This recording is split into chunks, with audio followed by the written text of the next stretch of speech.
Hello guys, Hassan here, and today I will be sharing with you a deck profile and combo guide for the best deck for the Duelist Cup. So when I looked at the blog post made by Akira on Road of the King for the OCG tournaments and the tournaments for the TCG since the release of Post Wandering Travelers, for the OCG the best deck was Eldritch, and for the TCG or TCG players, the best deck was Prankits. That was the deck that was performing the best in tournaments. Okay. Um, Now for Eldritch, the problem with that deck is that it takes too long to play, and especially in stage 2 of the Duelist Cup, you don't want a deck that takes a long time so that you're able to rack up a lot of DP. Okay. Now, the second best deck in the OCG was Adventure Tenny. The problem with that deck is that when you're going first, you're fine. You're fine. You're gonna have Cold Buy, you're gonna have Cross Out, and it will be really easy to win the game. But when you're going second, you're not running a lot of hand traps, right? But with Prankits was the third best deck in the OCG, and it was the best deck in the TCG. Now, my list runs 13 hand traps, right? And for back row decks, I have Fusion Destiny, and I have the Adventure Engine to out these decks. The problem with this deck is that it does run a lot of bricks, but running Fusion Destiny is so important against back row decks, and the Adventure Engine is really broken.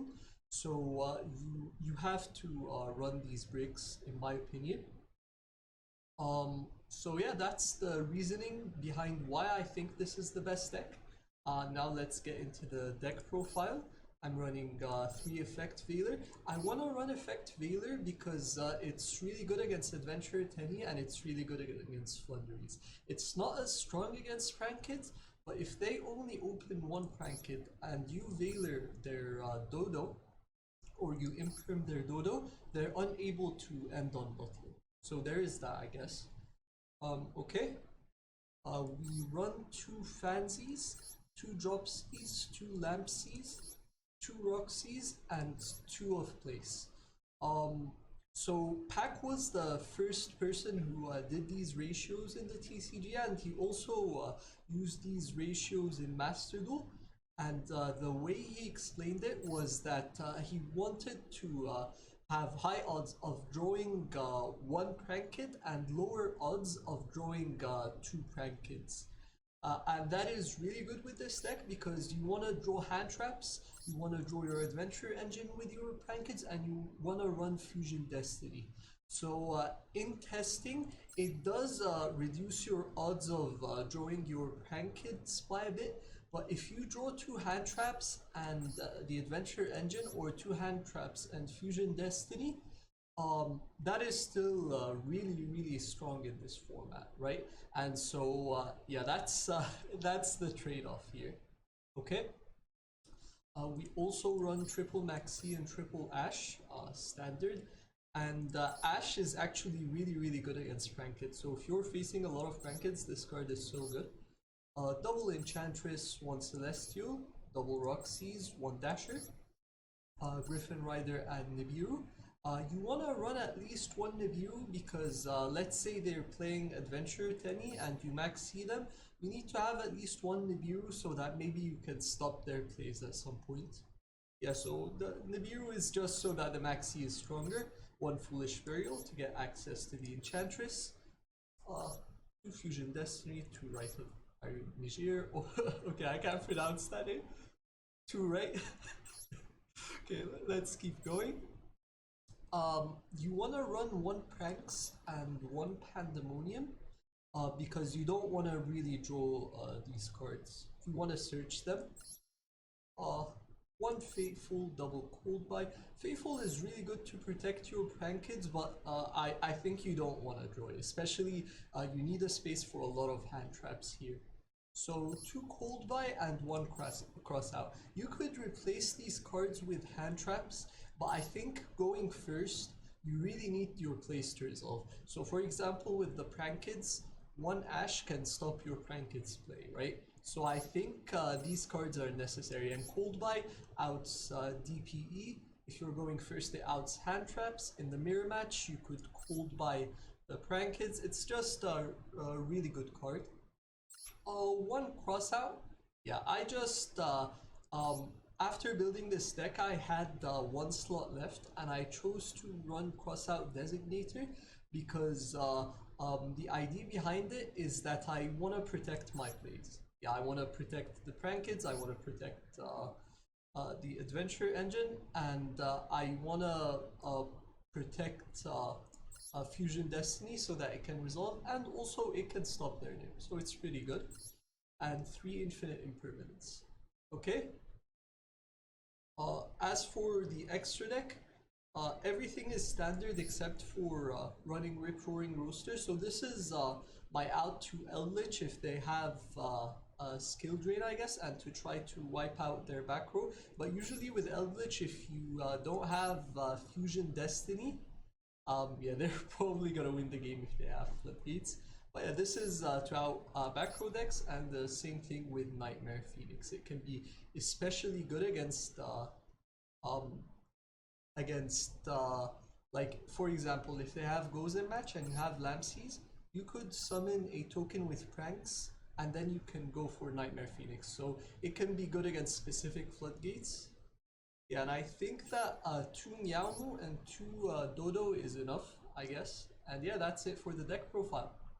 Now let's get to the combos. Okay, so let's take a look at our replays. So the first replay I'm gonna show is 1 prank hit and 1 adventure. The thing to note here is that you can do the same combo without, if you have 1 prank hit, you can do the exact same combo just without the adventure stuff. Yeah. Okay, so let's get into the combo. We start with using Enchantress effect. If they ash this, your prank kid, you can resolve your prank kid effects and set up Butler here. Okay, so he's got a Maxi. We had the ash, thankfully. Now, Maxi can be really good against this deck. So running 2 cold buy and 1 cross out plus the 3 ash gives you 6 outs in your deck, which is really good. Okay, so you start with the right, get the token, activate the Fateful, and then you can normal summon the prank kid. So what you want to do here is that use Dropsy's Chainlink 1 and Fateful Chainlink 2 so that they can't ash your Dropsys.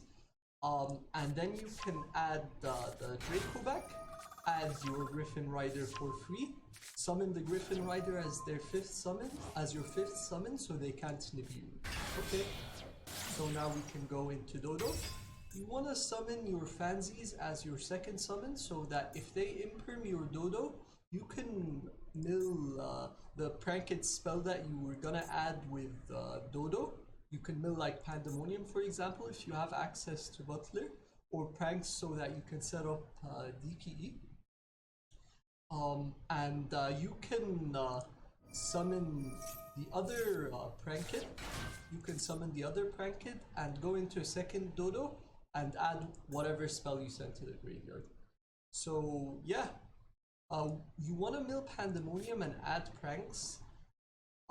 And you don't want to use Pandemonium early in the combo so that you can set up a DPE if they stop your plays. Okay, so we add Pranks and we mill Pandemonium. Now we're gonna use Dodo to add back Pansies and Pandemonium. The prank kit that you add here doesn't really matter in most situations. You just need something to discard with Pranks. Okay, now let's Pranks. Summon a token, go into the 2nd Dodo, and summon the Roxys from the deck. Go into Bow Wow, and with the Roxys, you can banish a card. Summon a Fansies from the deck. You want to summon Fansies as the last summon, so that they can't attack over it easily. Yeah. And then you can recycle with Pranks. You want to recycle the Dodo, the Roxys, and whatever prank kit that you summoned, because in this deck we only run 8 prank kit names, so it's important that you recycle 2 prank kits and 1 Dodo so that we still have a Dodo in the extra deck. Okay. And we got Fusion Destiny. Alright, so to play around Dark Ruler, you wanna use the Bow Wow straight away in the draw phase so that they can't Dark Ruler you in main phase 1.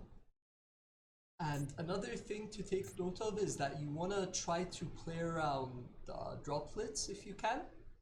So if you negate with the Griffin Rider before you summon the Pandemonium, that's the way to play around droplets. Okay? So you add Dropsies and Lampsies so that you have Butler set up. And then here you can just fusion summon the Pandemonium, summon a Butler, and you wanna summon 2 names from your deck so that you still have so this is 4 names, right? So if you summon 2 names from your deck, you'll still have 2 names remaining.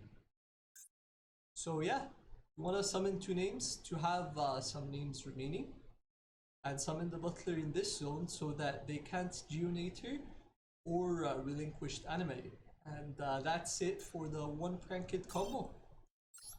Now let's go on to the line to play around Nibiru. So for you to do this line, you need to open 1 Pranked and another Pranked that's either the Fire, Water, or Wind Pranked, and that way you can play around Nibiru.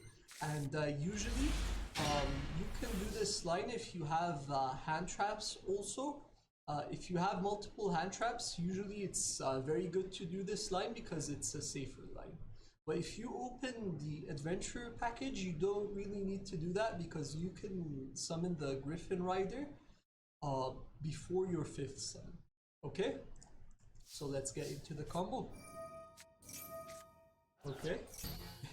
He wasted the Ash on place, but we're just doing the combo for 2 Prankeds. You should definitely Ash the Pranked and not place. Okay? So here we went for Fansies. And we milled Dropsies.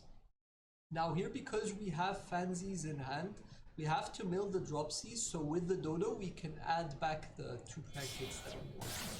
Okay, so we use Dodo here. And you wanna chain block the Dodo with Lampsies so that they can't hand trap it. So people are playing Gamma and Ogre. So yeah, here it was really good to use the Lampsies as chain link too because we're not gonna summon with it. Okay, so we add the Pandemonium. With Dodo you can add the Lampsies and Dropsies, set the Pandemonium, and now during their main phase you can summon the Butler. Usually you don't want to summon the Butler straight away to play around Imperm, right? You want them to have monsters, and you want to summon the Butler when you can get value out of it by clearing their field. And yeah, that's it for the video, guys. I hope it was helpful, and good luck in the Duelist Cup. Make sure to like, comment, and subscribe. I'll see you guys later.